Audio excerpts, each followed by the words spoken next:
back of the sled, just so you can see all the parts. Okay. So, I'm going to give you a lot of information. It's going to seem like a lot and maybe a little overwhelming at first. Okay. But I promise, once you hit the trail, for most people it just kind of comes together. Like you have to put it into action for it to make sense. Okay? Yeah. So some parts of the sled really quick. This right here is your handlebar. Okay? Yeah. The first rule of dog mushing is you never let go of your sled. Okay? So you always have at least one hand holding on to your handlebar nice and tight. Even if we're stopped, even if you're adjusting your clothing or taking pictures, even if we tip over, especially if you tip over, you're always holding on, okay? And the reason for that is because this sled is simply not meant to be operated without a human being on it. Right. We always say loose dog team is a dead dog team. Oh, baby. And that's because if you fall clear of this sled, nobody's on it, and they take off. These lines can wrap around them, they can get tangled, they can get strangled, they can break legs, the sled can catch up with them and run them over. So it's very dangerous for them. The reason why we have to stress this is because in the past, people have gotten nervous and just let go. Oh no. Which we don't want you to do that. Yeah. Okay? The only exception to this rule is if your head is like physically about to hit a tree. You can let go. Okay. Otherwise, do not let go of your sled. Okay? A few more parts of your sled. These long skis that run underneath your sled are called your runners. These bits right here that look like bicycle tires are where you rest your feet. Okay? So if you're taking on a neutral stance, you have your feet on the runners, hands on the handlebar, and you're leaning back. Okay? The leaning back is very important. If you ever feel unstable, just check your posture. It might be that you're tensing up, leaning on the sled. You want to be nice and loose with your knees and leaning back. Okay? Now, this right here is your drag pad. Okay? It has spikes on the bottom. This is used for controlling your speed. Okay? There is a line that runs down the middle that all your dogs will be hooked up to at 2 points. Your job is to keep that line tight, and you do that by adjusting your speed and putting pressure on this mat, okay? And applying pressure can, it's a spectrum. It can look a little different. So enough pressure might just be 1 foot. If you're heading downhill, you might need 2 feet. That's all your weight. Sometimes if you're on a flat section, it can be really comfortable to just use your heels. You just kind of have to play around with it. But if you start to see, slacken that line, put a bit more pressure here. Okay. Unless we're heading straight uphill, most likely you're doing something with this mat. Oh, okay. Okay? Yeah, your job generally is to slow them down, because they're always in go mode. Okay. Okay? So that's your drag pad. This right here is your brake. This is used for stopping and staying stopped, okay? If we're coming to a stop, you'll go ahead and put all your weight on that brake, and you're maintaining it the whole time that we're stopped, okay? Because as soon as they feel you shift your pressure off of the brake, they're going to want to go again, okay? So the time that we're stopped, all your weight on it, okay? Now, another part of your sled, this right here is your snow hook, or your snow anchor. When we are traveling, it will live in your sled bag. If you're ever fiddling with it, you have your foot on the brake, pull it out of the snow. As you can see, this is a hazard. It's very sharp. So just kind of be aware of where it is at all times.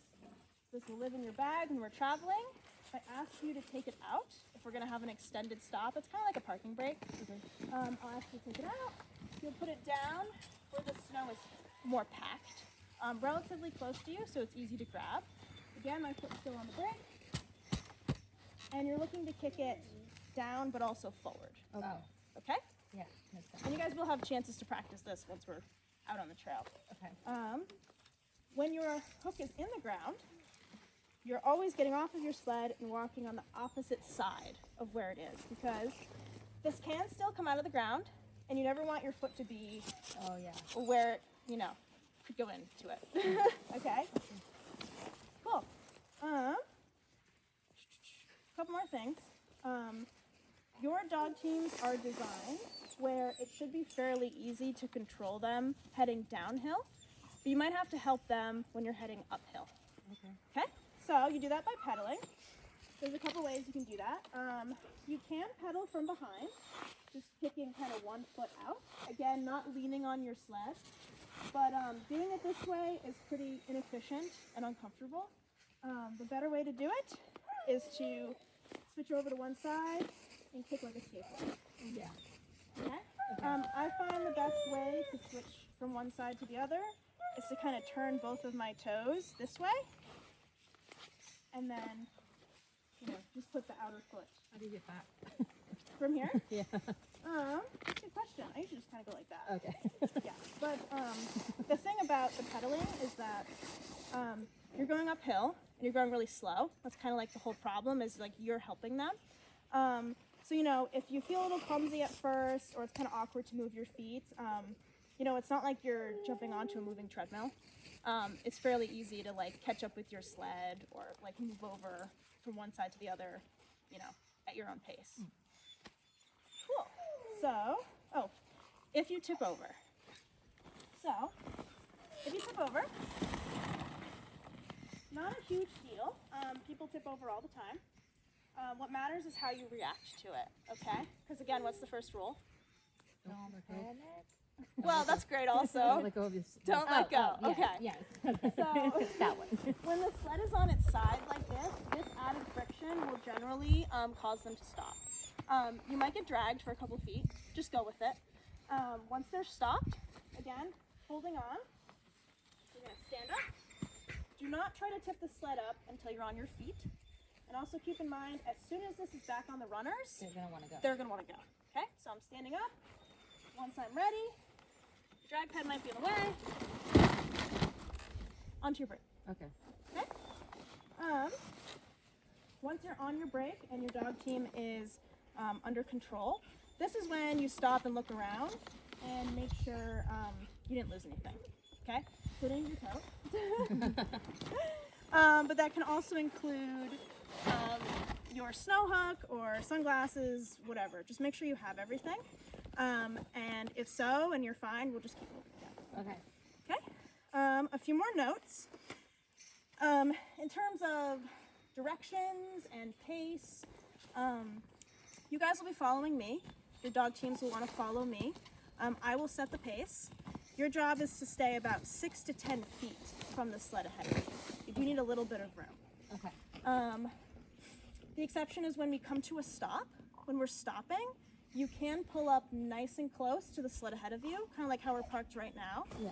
Just so I can see both of you, and I'll probably start shouting directions. Okay. Yeah. But when we're moving, we're looking for about 6 to 10 feet. And again, keeping that line nice and tight. As long as your line is tight, the dogs will steer your sled. Oh. I'm setting the pace, and I'm also going to be giving my dogs left and right commands, so your teams will follow me. Okay. So turning isn't something we have to worry about? Not really. Okay. No, I mean, there are like curves and whatnot. A strategy with the curves is that you do need a little bit of speed to get around them. Because like, for example, if you have a curve here and your dogs are here and you're here, you're gonna start to cut the corner. Yeah. See what I mean? So if you feel yourself getting, sucked in a little too much, just come off of your drag pad a little bit. So you can kind of enter in nice and controlled. And if you feel like you're hugging that corner a bit too much, just lighten up and they will pull you around it. Okay. And then once you're through, you can, slow back down again. But you'll have plenty of time to practice on this first section as we're heading uphill. Okay. And in terms of slowing down, slowing down, stopping, that kind of thing, will you give us, Oh, I forgot. Hold on. One more thing. So there's 2 hand signals that we use. If I have a thumbs up, I'm asking if you guys are ready to go. Okay. So that means, clothing is adjusted, you're aware, did your snack, drink break, whatever you need to do. If so, give me a thumbs up back. I won't move generally until I see that both of you have a thumbs up. Okay. The other one we'll use is a fist, and I'm letting you know that I'm coming to a stop. Okay. Okay, so if you see me hold up a fist, pass it down. So both of you see that we're coming to a stop. You pull up nice and close, and then you put your brake on. So we, as we're stopping, we press on the drag pad, and then the brake. Or how does it again? Sorry. You can just hop right on the brake. Okay. Yeah. If you do this. Yep. Or? If I do this, you're gonna pull up nice and close, and then on the brake. Okay. Any other questions? I'm sure there will be more, but I'm okay. Yeah. Okay. Yeah. How do you get them to go? Yeah, how do you? Oh, okay. Yeah. So a couple commands that you can use. They are generally in go mode, but as we're kind of getting ready to take off, you can ask them, ready, okay? And you're telling them we're going to be moving soon, like pull forward and harness, and then, you know, and it can also help if they look like they're getting a little distracted, like maybe they're sniffing things, especially this first area is a bit distracting. You can say like, ready, dogs, and it's telling them, you know, we're getting ready to go. And then you can say, all right, and then let off the brake, and they will go. When we're coming to a stop, you can give them a whoa to let them know that you're gonna be putting the brake on. Okay? If you forget to say whoa, not a big deal. You're stopping them mostly with the brake, but it does let them know to anticipate a stop. Okay. Ready, all right, and whoa. Yes. Okay. Yep. If the dogs are getting really distracted again in this first section, you can also tell them to get up. You can say like, you know, get up or up. And it also kind of helps them focus on moving forward. Okay. That's a lot of information. Yes, it is. And then if they do get, will they get, I guess they won't get tangled while they're running. They can, but that's kind of why I'm watching. Okay. Got If you see something that you think is strange, you can tell me. Okay. But I'm also always watching, and if Okay. there's a tangle, you know, we'll stop and fix it. Okay. A lot of excitement over here. So, I'm If gonna there were have you guys- 3 things to remember, break them down. three Hold things on. to remember. Hold on. on tight. Slow them down using this. Stop them using this. Okay. And Everything else, you know, you can do that later. I think we're forgetting the most important thing, which is posture. Lean back. Like demonstrate correct posture. Yep. So, And first demonstrate the biggest mistake that people make. people tend to lean on their sleds. Okay. If you are relying on your sled for balance, that's a great way to tip over. Oh. Because you can literally just like pull it down on yourself or pull it over. So the leaning back, you know, a nice bend to the knees, nice and loose, is the best way to not tip over. Yeah, like stand up straight, lean back, and then can you demonstrate like the exaggerated like back seat? Oh, like That when you- people go like this. Yeah. Yeah. Don't So, don't do that. Okay. don't do that. Because remember, like if you're trying to slow them down and you're pushing your weight back, like You can you're slide. pulling weight like away from that, like from the brake, for Yeah. example. If you're pulling all your weight. Like you can't put all your weight on the brake if all of your body weight is in the back seat. Like you can't be on your pad, you can't be on your brake. So you need to stand up straight, lean back, but not so far back Okay. that you don't have weight on your tools that you need to control your speed. When we're going downhill, I mean, how much of an incline are we going to be going down? I guess. There's a couple of steep sections. I will warn you when they're coming up. And if you're having trouble keeping your team at the pace you want with just your drag pad, you can use your brake to slow them. Okay. It's just kind of like, you know, try this first, use this second.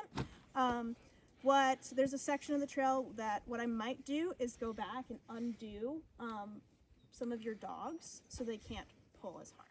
Okay. So just taking some power off is also an option. But yeah, if this is not enough for you, you can use your brake. Okay. Okay. Awesome. But only on a steep downhill. Like you need to learn how to manage your weight on the drag pad.